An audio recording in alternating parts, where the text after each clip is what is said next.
and welcome to Kannex Media. My name is Rohan and today we'll be doing an introduction to using a smartphone. And in this case, this is a Samsung Galaxy S10 with Android running. Of course, you can get smartphones also in Apple iOS. But we'll be focusing more on Android because that's what most people will be using. In this case, we have the Samsung phone, and you can see from the back there's a camera hump here, buttons on the side. In this case would be volume rocker and a special feature button. On the right side is a power button, and in some cases you'll have the volume and power button just right beside each other on the same side. Now at the bottom, as you can see, there is a USB-C port, and some phones still have the headphone jack. And of course there's a grill for the microphone and speakers, as is there's also a hole at the top here for that. In order to charge the phone, just make sure you have your USB-C cable, and you might notice that this cable it's really it's very cylindrical in that sense because it's reversible. Both sides look the exact same, so you can actually insert this cable either way, or you can flip it around and insert it, and it works. It would be charging. Now, to make sure that your phone is actually charging, you'd usually want to turn it up, turn it on, so you see the time, and when you plug it in, you'll normally see a little animation here about, and let me just show it. There you go. You can see that it made a little animation about that it's charging, and it shows you that there's about 62% left. Now let's go ahead, and I'm actually gonna turn this phone on. Right at the bottom, you can see that it's saying swipe to unlock, and for the time being I'm just gonna leave it unplugged here. This screen, for most lock screens, when it's at this stage, it only stays on for a few seconds at a time, so make sure when you turn it on, you swipe up right away and you can access your PIN number. Of course, you can just press the volume button and turn it back off if you like. This is really helpful if you just want to look at the time, the date, and there might be some notifications below that, maybe from your messaging apps or things like that. Of course, if you want to unlock it, just swipe up, and in my case it's 1480, and I press OK, and we get into the home screen. This home screen may look similar to what you are using and may not. Some people will have just a grid of icons throughout, and others may have a list showing here. In our case, we have a list. If we bring our finger down from the top and slide down, we can see all the notifications that are present. You can also see some quick actions here, and you can also swipe down once more to see the date and time, all the different quick actions such as Wi-Fi settings, Bluetooth, mobile data, if you want to set to mute or sound or vibrate. You have a flashlight, do not disturb, and many other features. At the top right, You'll also see a power button here. This is so that you can turn off the screen, you can turn off the phone completely, so shutting it down versus just putting it on sleep. You also have a gear icon, and actually if we zoom in for a bit here, you'll see that these icons, yes, so that's the power button right there, and settings. If we click the gear icon, of course it takes us to settings, but we'll be going back right now. I want to also focus a bit just right above here, where you'll see the battery percentage right here. So it's 63% right now. There are bars here showing for mobile data or cellular connection, and right beside it you'll also see icons for Wi-Fi, for Bluetooth, and in our case it shows that it's muted at the top here. And there might be several more icons depending if you have messages from Facebook or Instagram, maybe your messaging apps, or even from email. In order to get out of the screen, we can simply just swipe from the bottom up twice. And we can swipe down to bring it back down. You might also notice at the bottom here there's a brightness slider.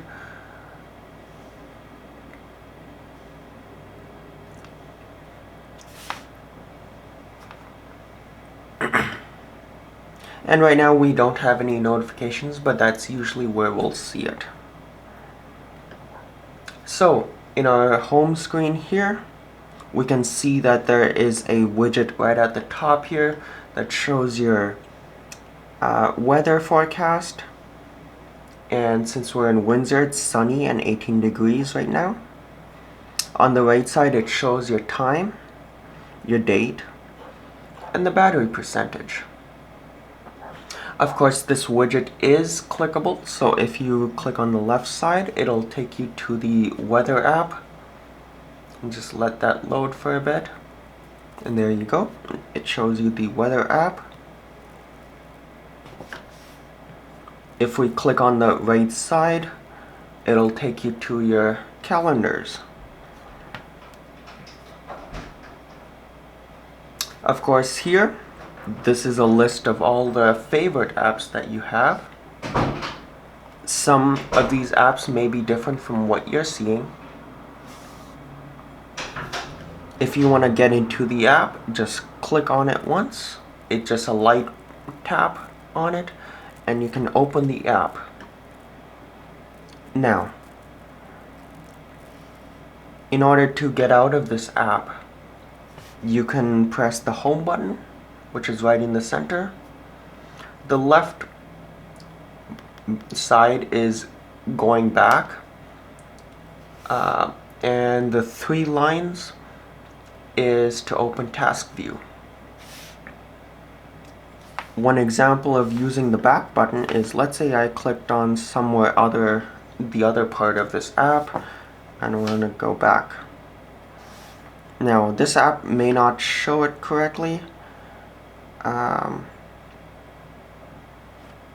but usually back means going back one step in the app you're in currently. Of course, home goes directly to the home screen, and the 3 lines will take you to task view. This is where you can close all the apps, or you can close individual apps. You can also flip between one app and another app if you're trying to multitask. For example, you might have a contacts app, a phone app, messaging app. They might be open at the same time, or email, and you're going back and forth. For now, we'll just close all of them, and it goes back to the home screen. Now, these are not all the apps that you have here. on the home screen. These are just your favorites.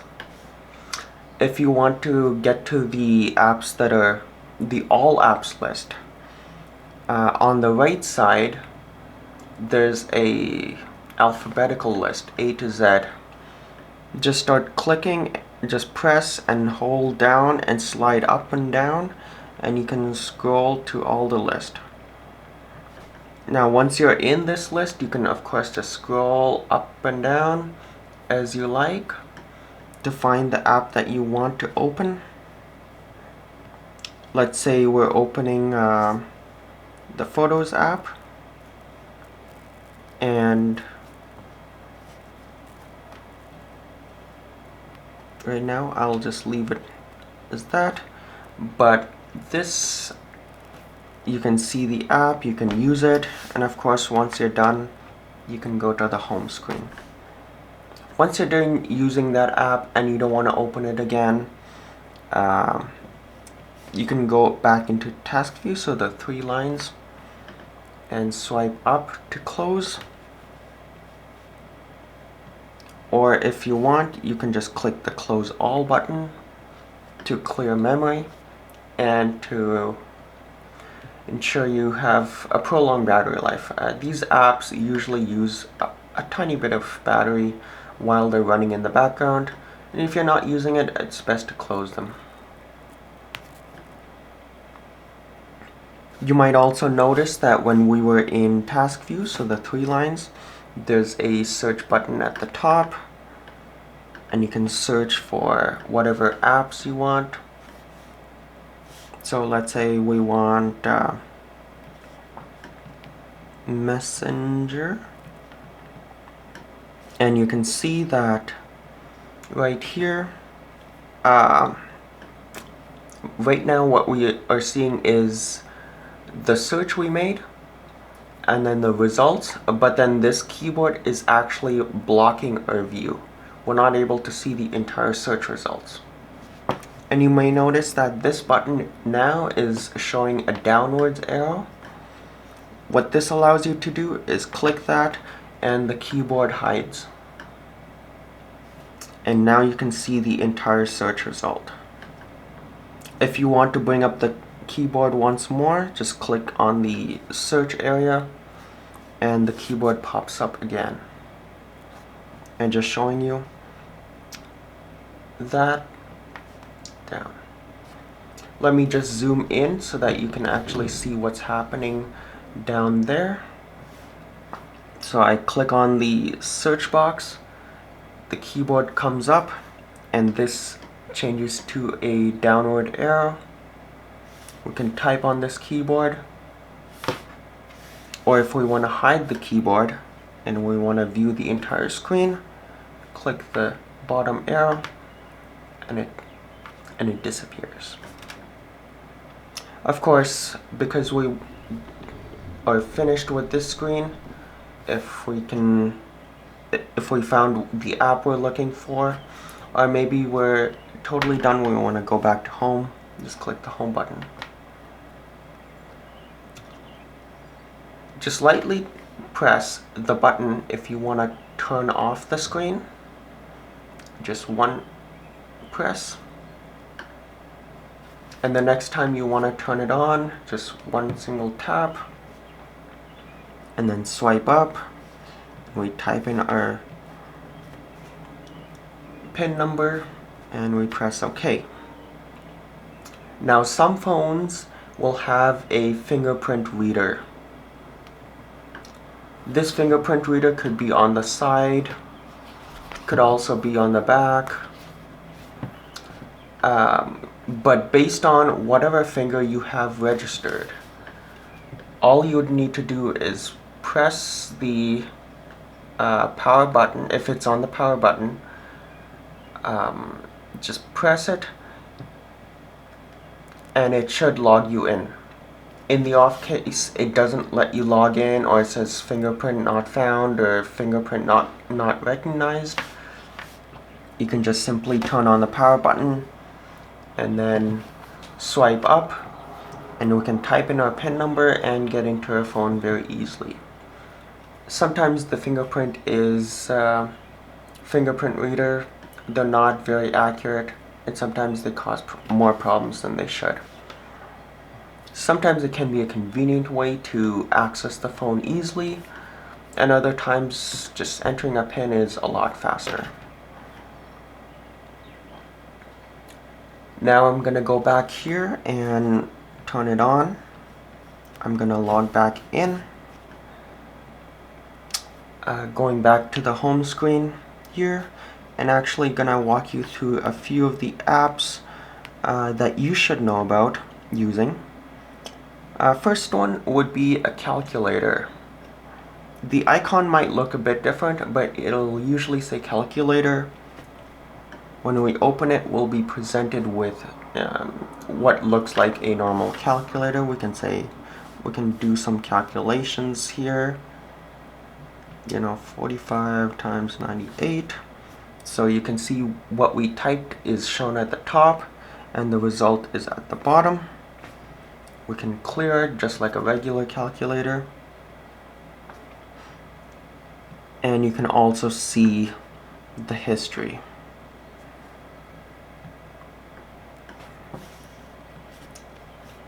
The other app that we should be looking at would be the clock app. Clocks gives you a bunch of features like alarms, seeing clocks from your location and other locations. You can set a timer, a stopwatch feature, and some of them even have a bedtime schedule for sleeping properly. In terms of the alarm, I have a few that are set here but turned off currently. To create an alarm, a brand new alarm, just click the big blue plus icon right in the middle. We can set the time here.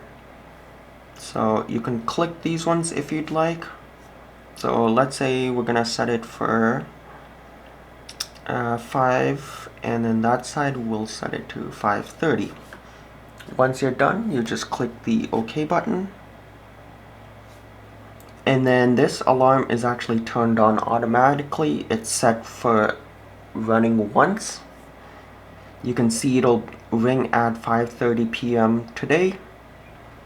And of course it'll give you options if you want to set the schedule to run multiple days. So if you want to run it every single day, you select every single icon there that shows SMTWTFS. Or maybe you only want it during the weekend, so you only have Saturday and Sunday highlighted and the others are hidden. You can also choose the default ringtone for when your alarm plays. There's a whole list here that you can select from.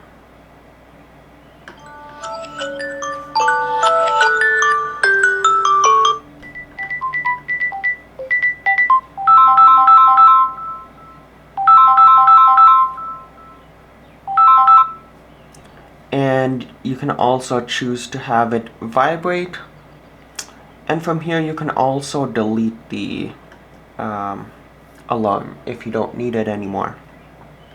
In my case, I don't need it here, so I'm gonna delete it. Of course, the way to know that if an alarm is active or not is to see the this little toggle switch right on the bottom right corner here. If it's turned on, it would be on the right side, and this would be kind of bolded. You can see the difference between something that is turned off versus an alarm that's turned on. For now, I'm going to turn both alarms off. For clock, I can see what the time is right now, Eastern Standard Time for Windsor, Ontario. But let's say I'm traveling and I want to include another place. So let's say I'm traveling to Hong Kong. And I see, yes, that's the one. So it'll show you what the time is for local, plus what is the time in Hong Kong, and it shows you what the time difference is here, plus 12 in our case. If we want to get rid of it, just press and highlight, and then just swipe to the left and you can just remove that time zone. For a timer, you set however many minutes. It starts from the right side and goes up. So let's say we want to set for 10 seconds. That's how it is. If you want 10 minutes, 0, 0. And if we want 1 hour, set it like that. This button allows you to make corrections. So maybe we only want 10 seconds. And of course there's a play button right at the bottom right here that allows you to run this timer.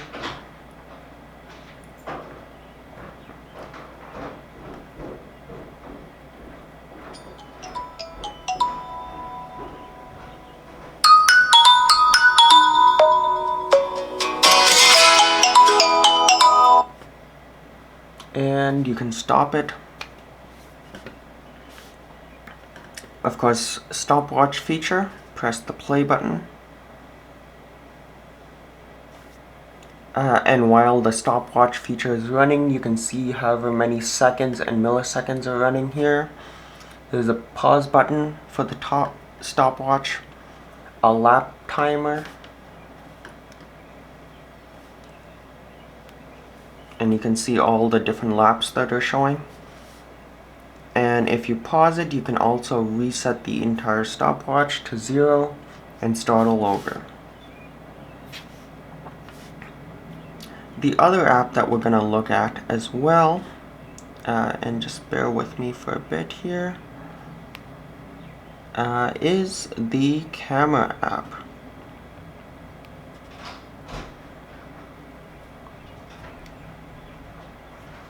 And as you can see from the top here, we have a couple of options. Settings, you have auto flash, you have a timer. So maybe you want to set this phone somewhere and walk away from it. You can set timers. You also have filters for making your face look more beautiful or the landscape a lot nicer. And down here you'll see a couple of options. If we zoom in for a bit, you can see that there's a photo feature, and if you slide towards the left, it changes to video, and then more gives you even more options like panorama, food, nightlight, portrait video, pro video, slow motion, hyperlapse, and much more. For now, we'll be just sticking to doing a regular photo. So just swipe to the right, and let me zoom out here for a bit. There we go. And you can see that it's gonna take a photo. Of course, if you want to view recent photos, you can see that on the left here. To take a photo is this white circle, and you can take however many photos you like. And of course, on the right side is if you want to flip it to the other way. And you can see my camera.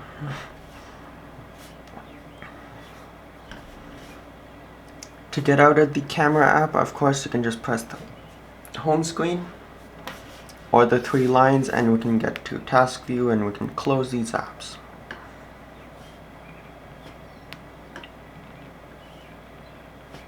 Sometimes you have to be careful because the touchscreen is a bit sensitive.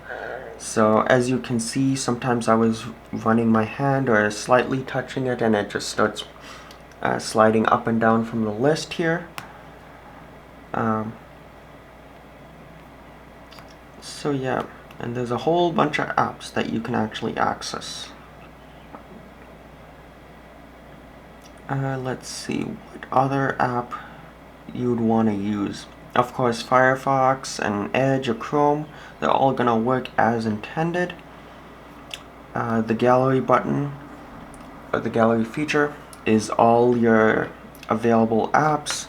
You can sort them by photos in the folders, or by just showing a list of photos. You can click on one, you can zoom in and out. Click back will take you back to the list of photos. And of course, if we're in a particular photo and we're like, well, we kind of like this one, and well, we probably want to share this photo with someone, there's a share button right here. And click, and it'll give you options for sending it to a message or to an email. You can also auto enhance the feature. So you can see it kind of brightened up the image and it fixed it. There was some text here that was kind of blurry. It kind of fixed that as well. And we can click replace and then just click allow to save changes. We can also click the trash icon here to delete the photo. And it's asking you, do you want to move this to the trash bin? And we say, yep, allow that. Let's go back here. If you want to sort by folders, right now we're only seeing camera, but once you're using this phone more often, you'll usually see one from camera, one from your messaging app, maybe one folder for downloads and another one for emails. At the top here we can see favorites and we can see trash. If we click trash, this is the place where you can actually remove photos that you were sent to trash, but they haven't really been deleted yet. They're just sitting around just waiting for you in case you accidentally deleted a photo and you need to restore it. So if we want to restore, we can click the restore button, click which photo we want to restore, and then just click restore. And of course it's going to ask you if you want to move this photo out of trash, and we can click allow. Of course, if you want to just empty the trash bin and you're like, well, we don't need any of these photos, it'll say, are you sure you want to empty it? And we say, yes, let's empty it, and let's click allow. And now the trash can is empty. If we click back, it goes back to the app's home.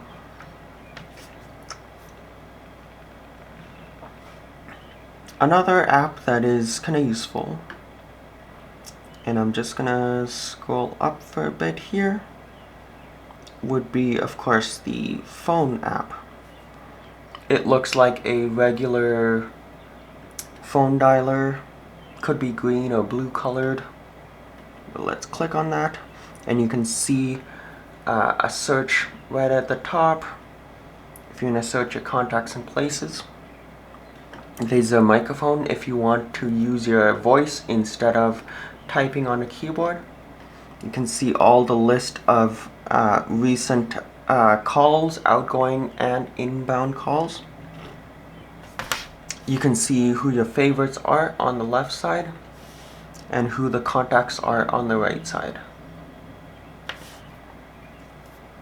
And over here, just right at the corner, you'll notice a little dial pad. It's a blue looking button right here. If you click it, it'll take you and you can dial a number. So let's say if we want to call the university, we can, let's say, dial that number, and then once you're ready, you can actually create a new contact, add to it an existing contact.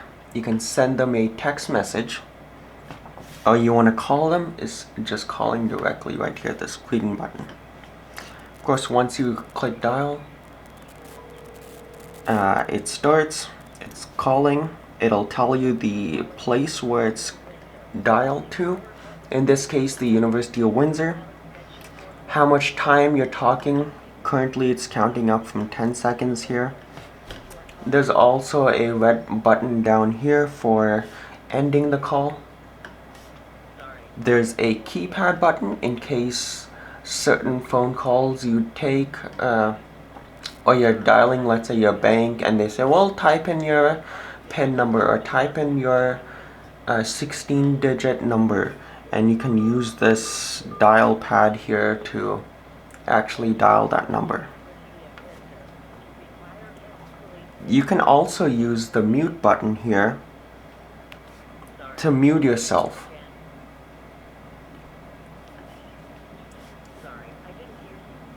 And you can also have the speaker.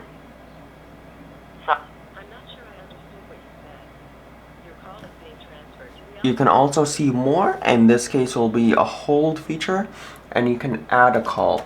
Now only some wireless carriers allow you to add multiple people on the same call. Once you're done with the call, in this case the phone call was likely, the person on the other end was expecting a response or to type in something, and I didn't type in anything, so the call just ended prematurely. But in most cases you can click that red circle. Now if we're back in the recent section here, you can see that we recently called the University of Windsor. If we click on that, we can see that there's a button for dialing. We can add to contact, message, and history. If we click, we want to dial it again, and there you go, you're dialing the phone number. If you have people in your contacts, their photo will show up here, as well as the name that you set for that contact. In our case, we can just end this call right here with this red hang up button. And that's really just the Contacts app.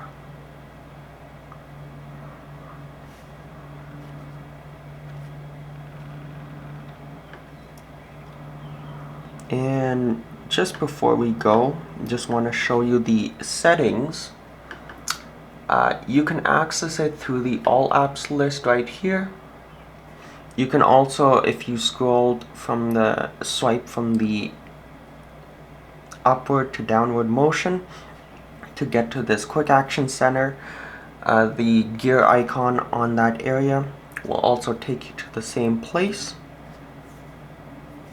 which is settings. Here you can set your Wi-Fi, Bluetooth, airplane mode settings. You can also set your sounds and vibration, your notifications, how your display works. Maybe you want to set your theme, and you can even set things like lock screen type. So, you know, maybe you want to change the PIN number or register additional fingerprints. That's usually where either lock screen or biometrics and security. Some phones will have both listed in the settings. Some might only have one. But here you can actually have settings for all kinds of things. The other important thing for some people is accessibility. And here you can have things like talkback, you can have visibility enhancements, hearing enhancements, interaction and dexterity, and there's multiple advanced settings.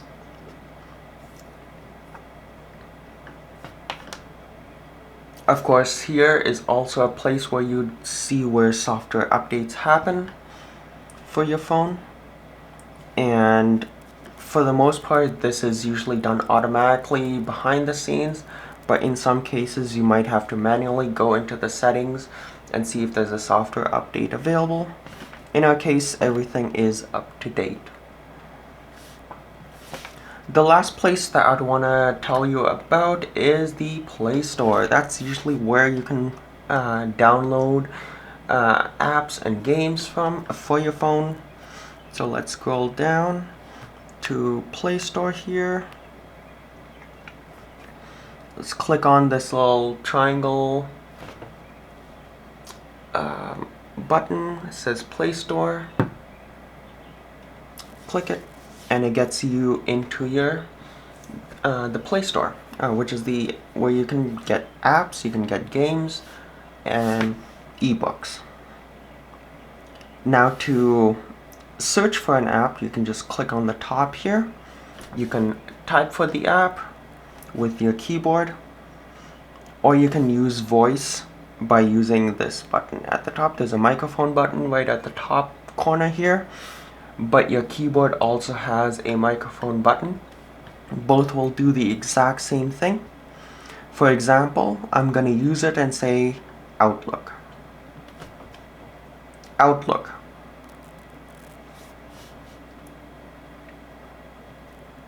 Remember to, once you're done using the microphone, click the search button, and you can see the result is Outlook for Microsoft. Now here you can actually see, well, is this the app that I'm wanting? Maybe you want to click through the photos and see, yeah, maybe this is the app I'm looking for, or maybe not. There's a little back button here. Maybe you want to see more features about this app, so just click on it and you can read about it. You can see what the app is about. You can also see how people have reviewed this app. You can also see what are similar apps to this, or maybe apps made by the same company.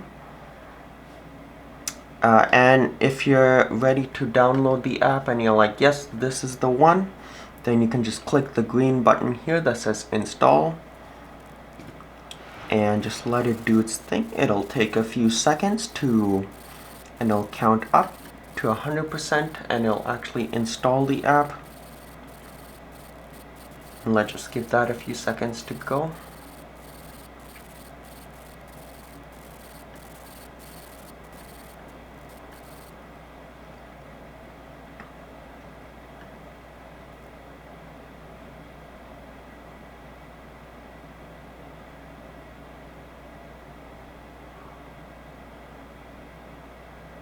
And now you can see it's installing and it's just running through. It's doing a verification check to make sure this app is good.